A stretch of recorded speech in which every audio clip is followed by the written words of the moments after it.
चाचा कहता, तू बतावा कई अच्छा कहता। बोला हमर बच्चा हमके चाचा कहता, तू बतावा कई अच्छा कहता।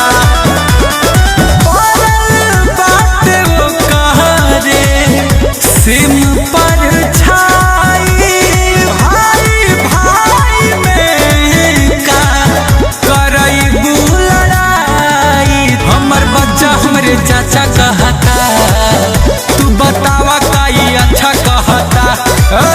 हमर बच्चा हमरे चाचा कहता, तू बतावा कई अच्छा कहता।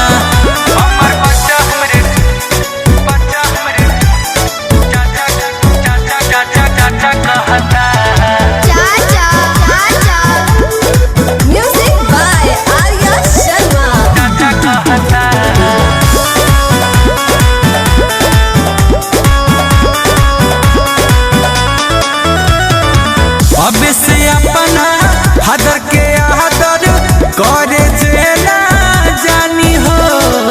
लोग तई है बुझी हमर हवे नानी सानी हो। अब से अपना हदर के आदर करे जेना जानी हो। लोग तई है बुझी हमर हवे नानी सानी हो, हवे नानी सानी हो। चुप हम हो जानी बार बार लजाई के सारा कमी बाटे। एकरा हो माई के तू कहा कई सच्चा कहता। हमर बच्चा हमरे चाचा कहता, हमर बच्चा हमके चाचा कहता, तू बतावा कई सच्चा कहता। बच्चा हमरे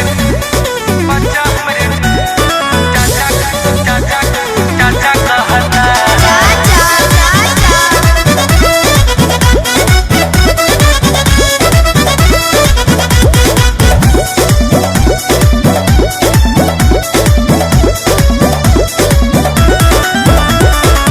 गुंजन के सहारा कैल ह काम हो, एलसी परवीन के घर नाम हो। छोट ही गो से बाप